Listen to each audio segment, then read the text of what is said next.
मकड़ी बच्चे पैदा करने के बाद बच्चों के बाप को क्यों कत्ल करती है? वो बच्चे बड़े होकर माँ के साथ क्या इबरतनाक काम करते हैं? अकल वालों के लिए निशानियां खुली पड़ी हैं कलामुल्लाह के अंदर। एक तहकीक के मुताबिक मादा मकड़ी बच्चे देने के बाद नर मकड़ी को कत्ल करके घर से बाहर फेंक देती है। फिर जब औलाद बड़ी हो जाती है तो वो अपनी माँ को कत्ल करके घर से बाहर फेंक देती है।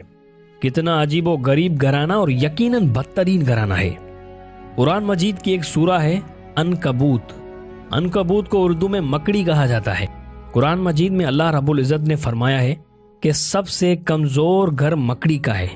कुरान का मुआवजा देखें, एक जुमले ही में इस घराने की पूरी कहानी बयान कर दी कि बेशक घरों में सबसे कमजोर घर अनकबूत का है। इंसान मकड़ी के घर की जाहिरी कमजोरी को तो जानते थे, मगर इसके घर की मानवी कमजोरी और दुश्मनी और खाना जंगी से बेखबर थे। अब जदीद साइंस की वजह से इस कमजोरी से भी वाकिफ हो गए। इसलिए अल्लाह ताला ने फरमाया, अगर ये इल्म रखते, यानी मकड़ी के घरेलू कमजोरी और दुश्मनी से वाकिफ होते, इस सब के बावजूद अल्लाह ताला ने इस पूरी सूरत का नाम इस बुरी खसलत वाले कीड़े के नाम पर रखा। हालांकि सूरत के शुरू से आखिर तक गुफ्तगू फितनों के बारे में है। सूरत की इब्तिदा यूं है, क्या ये लोग ख्याल करते हैं कि इस बात पर छूट जाएंगे कि उन्होंने कहा कि हमने ईमान लाया है और उनको आजमाया नहीं जाएगा?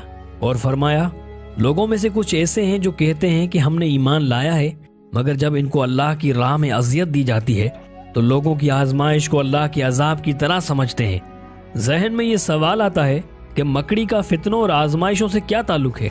दर हकीकत फितने, साजिशें और आजमाइशें भी मकड़ी के जाल की तरह पेचीदा हैं और इंसान के लिए इनके दरमियान तमीज करना और उनको बेनकाब करना आसान नहीं होता, मगर अल्लाह मदद करे तो ये कुछ भी नहीं होते।